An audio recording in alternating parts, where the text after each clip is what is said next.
Hello everyone, welcome to my channel Maradana Muchchatlu. ఈరోజు ఒక మంచి స్వీట్ రెసిపీతో మీ ముందుకు వచ్చాను. ఆ స్వీటు మనం ప్రతి ఫంక్షన్లో తింటామన్నమాట. చాలా బాగుంటుంది. అది రుచి రైస్ పాయసం అనమాట. చాలా చాలా బాగుంటుంది. అది ఎలా చేయాలో వీడియోలోకి వెళ్ళి చూద్దాము. దీనికోసం ఏ కప్పుతో అయితే మనం రైస్ తీసుకుంటామో ఆ కప్పుతోనే కరెక్ట్గా 2.5 కప్పుల నీరు, అలాగే 2.5 కప్పుల పాలు తీసుకోండి. అంటే నేను పచ్చికోవా వేస్తున్నాను కాబట్టి పాలు నీళ్ళు కరెక్ట్గా తీసుకున్నాను. అదే మీరు పచ్చికోవా వేయకపోతే 1 కప్పు నీరు తగ్గించేసి, అంటే 1.5 కప్పు నీరు 3.5 కప్పులు పాలు తీసుకోండి. అలాగైతేనే కరెక్ట్గా వస్తుంది అనమాట. ఈ పాలు నీళ్ళు అంటే పాలు కూడా పచ్చివే తీసుకోవాలి.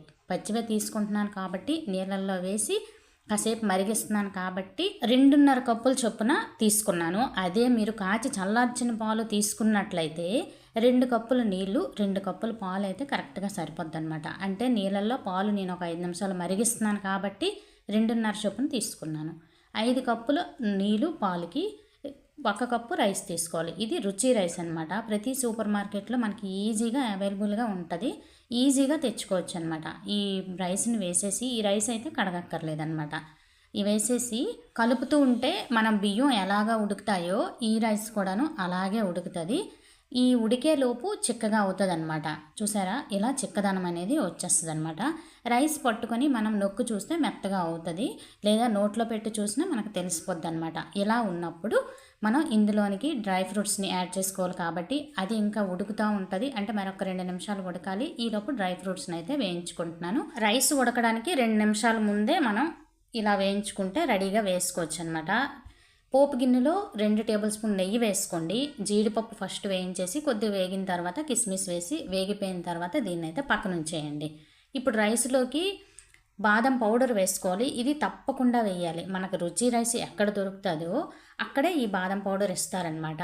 అది వేయంగానే కలర్ చూసారా ఎంత బాగా వస్తుందో, టేస్ట్ కూడా అలాగే ఉంటుందన్నమాట. ఇది వేయకపోతే మనకు టేస్టే రాదు. అలాగే మనం ఏ కప్పుతో అయితే రైస్ తీసుకున్నామో అదే కప్పుతో 1 కప్పు పంచదార వేసేయాలి. 1 కప్పు అయితే పర్ఫెక్ట్గా సరిపోద్ది. మీకు ఇంకా స్వీట్ తగ్గించుకోవాలంటే ఒక 2 టేబుల్ స్పూన్స్ తగ్గించుకోండి. అంతేగాని ఇదైతే కరెక్ట్ అనమాట. వేసిన తర్వాత కలిపేసిన తర్వాత యాలకుల పొడి వేసుకోవాలి. వేసిన తర్వాత పచ్చికోవా అన్నాను కదా నేను, ఇది హోమ్ మేడే. మనకి బయటను కూడా దొరుకుతుంది అనమాట. మనకి ఏ డైరీ పార్లర్లోనైనా ఇది ఈజీగానే దొరుకుతుంది. పచ్చికోవా అంటే ఇస్తారనమాట. ఆ కోవాని పెద్ద స్పూన్తో 1 స్పూన్ వేసుకుంటున్నాను. ఇది వేసేసి మొత్తం అంతా కలపండి. ఈజీగానే కలిసిపోద్ది అనమాట.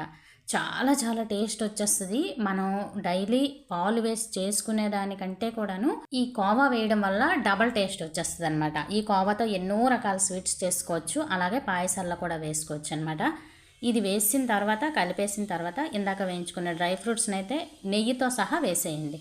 వేసేస్తే చూసారా కరెక్ట్ కన్సిస్టెన్సీ వచ్చింది. ఇలాగా నీళ్ళు పాలు ఇలా ఉండాలన్నమాట. అదే మీరు వేడి పాలు వేసుకున్నట్లయితే పాయసం అంతా ఉడికిపోయిన తర్వాత ఫైనల్గా అప్పుడు కాచి చల్లార్చిన పాలు వేసుకుంటే సరిపోద్ది. నేను పచ్చి పాలు వేసాను కాబట్టి పాలు నీళ్ళు మరిగించిన తర్వాత రైస్ వేసాను. చూసారా ఎంత బాగుందో, చూస్తుంటేనే నోరూరిపోతుంది కదా. కోవా వేసాము, ఆ కోవా వల్ల టేస్ట్ అయితే ఇంకా డబల్ వచ్చేస్తుంది. ఈ పాయసాన్ని సంతృప్తిగా తినాలంటే 4-5 మెంబర్స్ ఈజీగా తినొచ్చు. అదే మన ఫంక్షన్లో వేసే కప్పులతో కనుక అంత క్వాంటిటీలో కావాలి అనుకుంటే 15 to 20 మెంబర్స్ వరకు వచ్చేస్తుంది అనమాట. అంత పర్ఫెక్ట్గా వస్తుంది. అదే క్వాంటిటీలో చేసుకుంటే అంతమందికి వస్తుంది అనమాట. స్వీట్ నచ్చే వాళ్ళకైతే అబ్బో మరి చెప్పక్కర్లేదండి, అంత బాగుంది. చాలా చాలా బాగుంది. ఒకసారి ట్రై చేయండి. ట్రై చేసి మీకు ఎలా కుదిరిందో కామెంట్లో కామెంట్ చేయండి. కొత్తగా నా ఛానల్ ఎవరైనా చూస్తున్నట్లయితే ప్లీజ్ సబ్స్క్రైబ్ చేసుకుని ఒక లైక్ చేయండి. మన యూట్యూబ్ ఫ్యామిలీ మెంబర్స్ అయితే నన్ను సపోర్ట్ చేయండి. ఈ రెసిపీ కనుక నచ్చితే మీ ఫ్రెండ్స్కి రిలేటివ్స్కి షేర్ చేయండి. మరొక మంచి రెసిపీతో రేపటి వీడియోలో కలుస్తాను. ఉంటాను ఫ్రెండ్స్, ఉంటాను మరి. బాయ్.